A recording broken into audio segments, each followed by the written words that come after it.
দেখুন বন্ধুরা, ছাদ বাগানে এলে সমস্ত ক্লান্তি দূর হয়ে মনটা অন্যরকম একটা শান্তি পায়।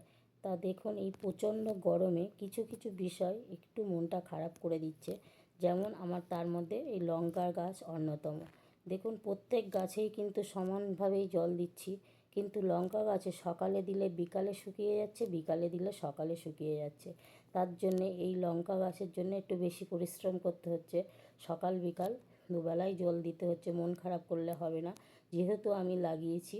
তাই এইভাবে আমি সমস্ত গাছগুলোই কিন্তু জল দিয়ে দেবো। দিয়ে দিলাম। এবার দিতে দিতে দেখুন, আমার প্রত্যেকটা গাছে খুব সুন্দর ফুল ফুটেছে। তা আমি পুজোর জন্যে কিছু আনিনি, এখানে একটা আমার সাজিয়ে রাখা ছিল। তা ভাবলাম কিছু আমি ফুল তুলে নিয়ে যাই। এই বিভিন্ন রকমের আর বিভিন্ন কালারের এই ফুলগুলো তুলতে তুলতে মনটা কিন্তু খুব ভালোই লাগছে। এই টগর গাছটাও কিন্তু একটা ছোট টবেই আছে, কিন্তু দেখুন কত সুন্দর ফুল দিচ্ছে, গাছটাও কত সুন্দর হয়ে আছে। জানি না আমার লঙ্কা গাছটা কী সমস্যা হচ্ছে, আপনারা যদি জানেন আমাকে বলবেন।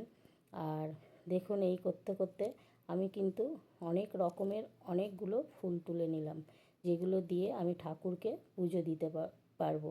তা আমি কিন্তু এই বাগানটা একটু একটু করে এরকম একটু গাছ লাগিয়ে বড় করার চেষ্টা করেছি।